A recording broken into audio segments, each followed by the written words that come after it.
society wants teams to win. They want their own children to win. They want them to be on a winning team. And I think what I've realized is, you know, having your kids on a winning team when they're under the age of 12, it might be great at the moment because your kid can brag and say, oh, we won. But when I hear like a U10 or U12 Little League team say, oh, we're undefeated for the 3rd year in a row. And I think, wow, what did that teach them when they get older and they are not winning and it is hard for them? And I once heard somebody say, like, the best place you can put a kid is on the bench. And it's so true. Like, you get these kids that are superstars when they're younger, and then all of a sudden they get to middle school and maybe puberty hasn't hit yet and they haven't really hit their prime, and all of a sudden this superstar now gets to middle school and high school and they're facing challenges and they don't know how to work hard because they've never had to.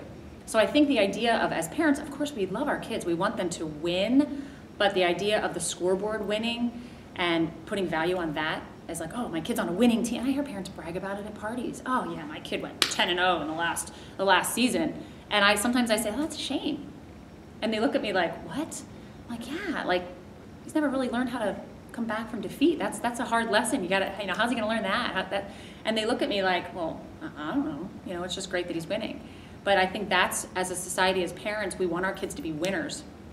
We don't want them to work hard. We don't necessarily know how to teach them how to work hard to win.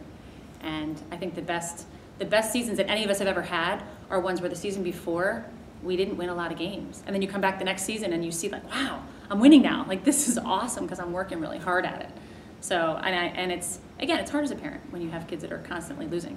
But it's also cool to bring out those little wins the little small wins along the way.